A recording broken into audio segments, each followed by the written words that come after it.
tahu kelemahan kita. They live with us, they know our weaknesses. Mereka tahu, waktu saya try untuk nginjilin papa saya, mama saya, mereka bilangnya cuman, kayak ya oh. Kalau orang Jawa bilang kayak gitu maksudnya sok keminter, sok pinter. Saudaraku, karena mereka tahu my weaknesses. Tapi kita sebagai anak-anaknya kita tetap berdoa bergumul untuk jiwa mereka. Sampai akhirnya God intervene himself to their life and mereka receive Tuhan Yesus sebagai juru selamat di dalam kehidupan mereka. Karena itu Paulus mengatakan jangan jemu-jemu untuk berbuat baik dalam segala area. Karena apabila sudah datang waktunya kita akan menuai, kita tidak menjadi lemah. Di musim summer beberapa puluh tahun yang lalu ada suatu kejadian. Di daerah farming di Maryland, ada seorang medical student, seorang pemuda. Dia menjual buku-buku untuk membiayai kuliah dia di medical school. Dia datang dari satu rumah farmer ke rumah yang lain, petani yang lain. Pada saat dia mengetuk salah satu rumah, di rumah itu ada seorang gadis muda, saudaraku.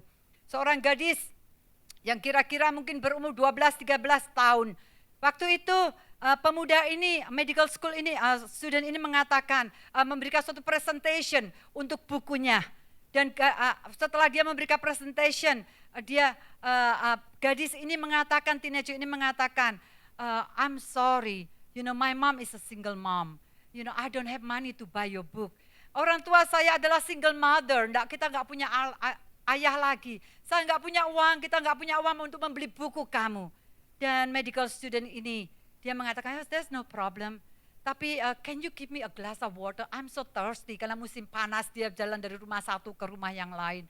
Gadis ini mengatakan, sure, no problem. Hey, we have a lot of cold milk. Saya mempunyai banyak itu milk yang dingin. Apakah kamu mau minum cold milk itu instead of water?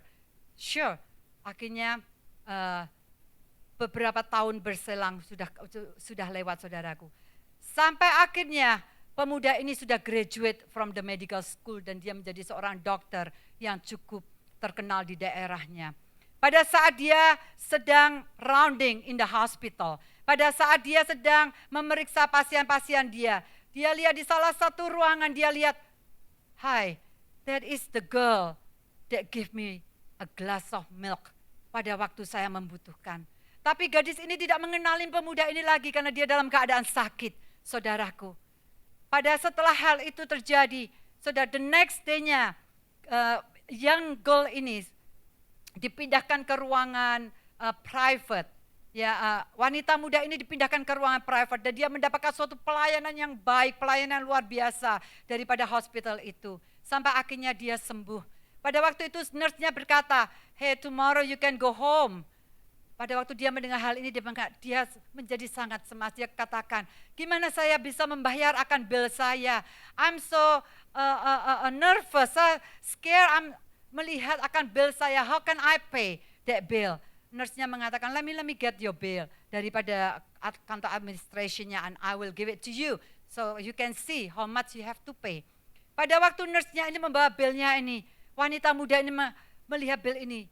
Dia dengan mata yang terkejut sekali dia melihat, aduh banyak sekali yang harus saya bayar, jumlah yang besar yang harus saya bayar.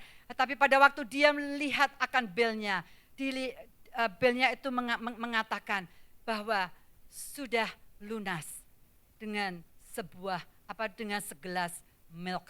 Dan di situ dikatakan sudah dibayar lunas dengan segelas susu dan ditandatangani oleh Dr. Howard A. Kelly MD. Saudaraku, apa yang kita tabur kalau kita menabur kebaikan, in His time kita akan menuai kebaikan. Kalau kita menabur kasih, in His time kita juga akan menuai kasih. Kita tidak tahu saatnya kapan. Kita tidak mengira, kita tidak menduga. Tapi itu adalah suatu hukum alam yang Tuhan berikan. Apa yang kita tabur, kita akan tuai, saudaraku. Kalau kita menabur di dalam kedagingan, dikatakan firman Tuhan, kita juga akan menuai kebinasaan pada waktunya. Ada suatu kisah, another story. Ada seorang ayah, seorang bapak yang berumur 65 tahun. Saudaraku, bapak ini keadaan kondisinya mulai menurun, mulai sakit-sakitan. Dia mempunyai seorang anak laki-laki dan dia tinggal dengan anak laki-lakinya. Saudaraku, anak laki-laki ini lama-kelamaan merasa bahwa ayahnya adalah suatu burden. Ayahnya adalah suatu beban bagi kehidupan keluarga dia. Ayahnya mengganggu kehidupan keluarga dia. Karena ayahnya sudah tidak se-efisien waktu sebelumnya lagi. Atau ayahnya masih muda. Suatu hari anaknya ini mengatakan, ayah, kita udah tidak mampu lagi untuk memelihara ayah. Dan kita akan tempatkan ayah di rumah jompo. Kita akan tempatkan ayah di nursing home. Saya akan carikan ayah suatu nursing home.